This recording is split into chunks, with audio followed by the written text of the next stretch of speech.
Hey guys, it's Rob here. Today we're going over a very unique location, that being Corpus Christi, Texas. This was one of the first stores to receive the thumb chuck reconfiguration, which had some very cool differences to the one that came later. There's more, but I'm gonna save that for later.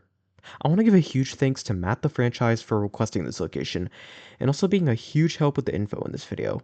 I also want to thank Ambrosia80, Poltergoose underscore, and Sears and Penny's 1981 for also requesting this area. As usual, I've gathered information from multiple different sources, which I'll be linking in the description. Make sure to subscribe if you haven't already, as in the next video, we'll be going over a store with a very unique stage type.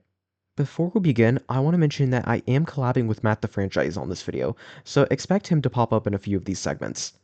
Anyways, let's get into the history of Chuck E. Cheese in Corpus Christi, Texas. The 511 S Staple Street location opened in the South Point Shopping Center between March and April of 1983. This was the 30th store to open in Texas, and opened with a balcony stage, as well as the King being their cabaret act in the lounge room. This would be one of 4 stores in Texas to survive the 1984 bankruptcy, being bought out by corporate by October 22nd, 1984. The only photo before their first remodel comes from 1987, showing off their balcony stage. We know this is from 1987 based on the outfits the characters have on, that being summertime outfits for the summertime show. The location would be remodeled to the 1986 remodel by 1989, receiving white walls, colored checkers, new decor, and some major changes to the showroom area. They would receive a C stage, and also move the King to the showroom, being placed in the back. The Warblets would be kept, though no longer perform, being hidden behind valance.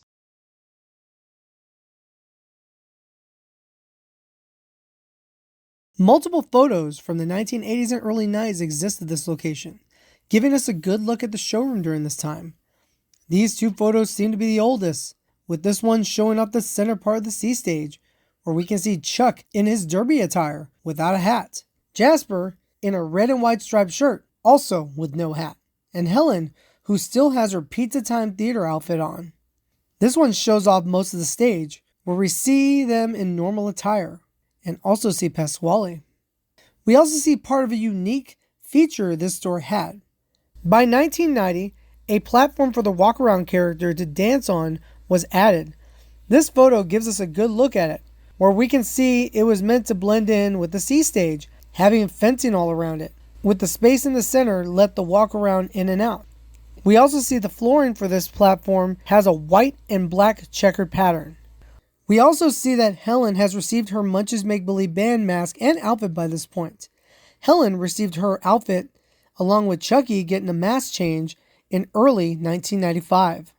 There are multiple other undated photos that seem to be from the early 90s showing off the King, their flag wavers, and consisted of American flags and these white Pizza Time Theater flags, and some close-up shots of the C stage bots, plus the biggest shot showing off the entire stage, where we see the 90s Chuck head with his outfit and appears to be dancing in the USA athletic outfit.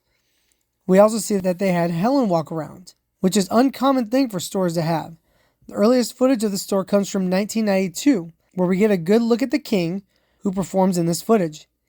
We have more footage from 1992 which shows off the store, giving us a look at their 1986 remodel decor, such as this piece with Munch and Jasper and Chuck in front of the 3 stars.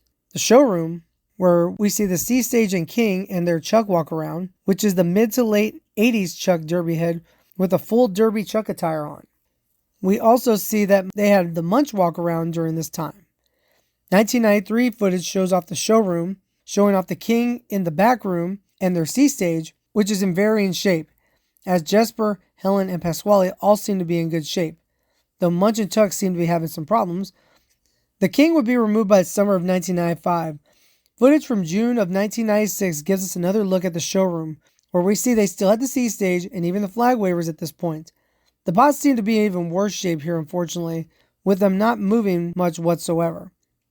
Interesting enough, the flag wavers are still being programmed at this point, as we see them moving here. Flag waver programming was discontinued as of the January 1998 show. The first Studio C show discontinued programming for the flag wavers.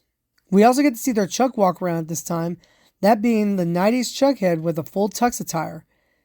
In November of 1996, this location received the Operation Thumb Chuck remodel, getting a Thumb Chuck exterior that looks something like this, adding new decor to replace the old decor, and adding the sky tubes. They would also remove their C stage plus its walk-around platform during this time and would receive a 2-stage. And they would also remove the warblettes by this point, plus the flag wavers. I was actually given a couple of them when they were remodeling the showroom and removing them at the time. Those being an American flag and a white Pizza Time Theater flag, aka my first pieces of a stage. Footage from 2000 shows off the showroom, where we see the bots to be in much better shape than they were in before. There's still issues present, such as Jasper's mouth being out, but the overall condition is much improved. We can also see one of their Operation Thumbchuck decor pieces, that being the shelf. We have a few photos from between 2002 and 2003, showing off the 2-stage, where we see that Jasper appears to still have his Pizza Time Theater mask on, with Chuck still having his full tux attire on as well. In October of 2003, Corpus Christi would become the first location to receive the Cool Chuck Reconfiguration, with some key differences to the final version of the remodel. Firstly, the exterior looked different, with the Avenger Chuck logo instead being this logo reminiscent of the Thumb Chuck logo, but in purple clothing. Aside from the checkered pattern behind the logo, everything else remained the same, with the Operation Thumbchuck lettering and awnings remaining for this remodel. They received purple walls as well, like any other Thumbchuck reconfiguration, but they had multiple pieces of art that would go unused in this final version of the remodel, including this Avenger Chuck art with the slogan, "Where a kid can be a kid above him," this banner piece above this menu, this paint bucket and crayon Avenger Chuck piece, and these Pasquale art pieces, having them in a more abstract art style. They also got the Warhols like the final remodels did. The booths also appear to be unique, with the overall design being the same, but the cushions being green instead of the usual red. They would also tear down the showroom walls and balcony seating, but keep the CD award posters in the showroom area. The stage would also be replaced with one of the first 16-movement Studio C bots, which was used on a Studio C 2000 stage, and move the showroom area from the left side of the store to the back of the store. The ceramics would be destroyed after being removed. The store entrance would be moved to the left side of the store. All the visuals for this remodel that you've seen come from 2007 footage, where we also see the bot perform, showing it to be in great shape, and also sporting full Cool Chuck attire. That same year, they also dressed the bot up for Halloween, dressing him in full derby attire, which is honestly a cool thing to see.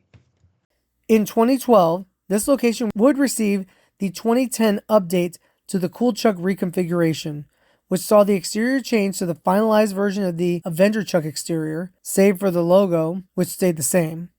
They also removed the old awnings that didn't put up the new ones. The artwork would also be swapped out completely, getting rid of the prototype artwork as well as the older artwork, and giving the location new booths to replace the older booths. They would expand to the left, taking over part of a former Slick Willie's pool and restaurant. Footage from 2016 shows the bot performing, where it's still working well, with no issues I can see here. The bot has also a mix of Avenger and Rockstar attire on here, with an Avenger shirt and Rockstar pants. Unfortunately, on August 25th, 2017, this location would be hit by a hurricane, which caused damage to the location, namely the storage signage and windows, and part of the wall, with one of the thumb chucks being torn off the location.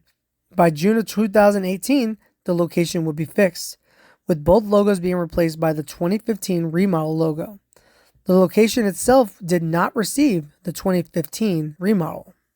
In October of 2022, this location will receive the 2.0 remodel, changing the entire exterior to the simplistic Rockstar exterior, repainting the walls to white, getting new decor to replace the older decor, and getting rid of the Studio C 2000 stage and replacing it with a 2021 model dance floor and video wall. The spot would end up being destroyed. They would also receive the trampoline zone in 2023.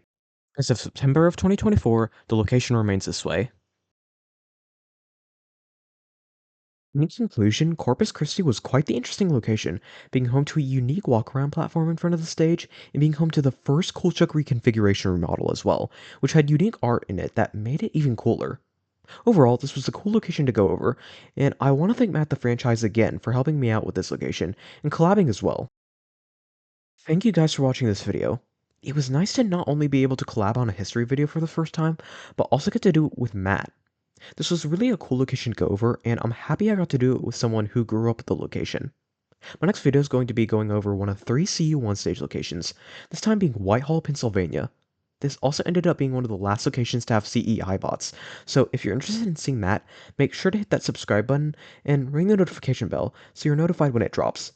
God bless, and I hope you all have a blessed day.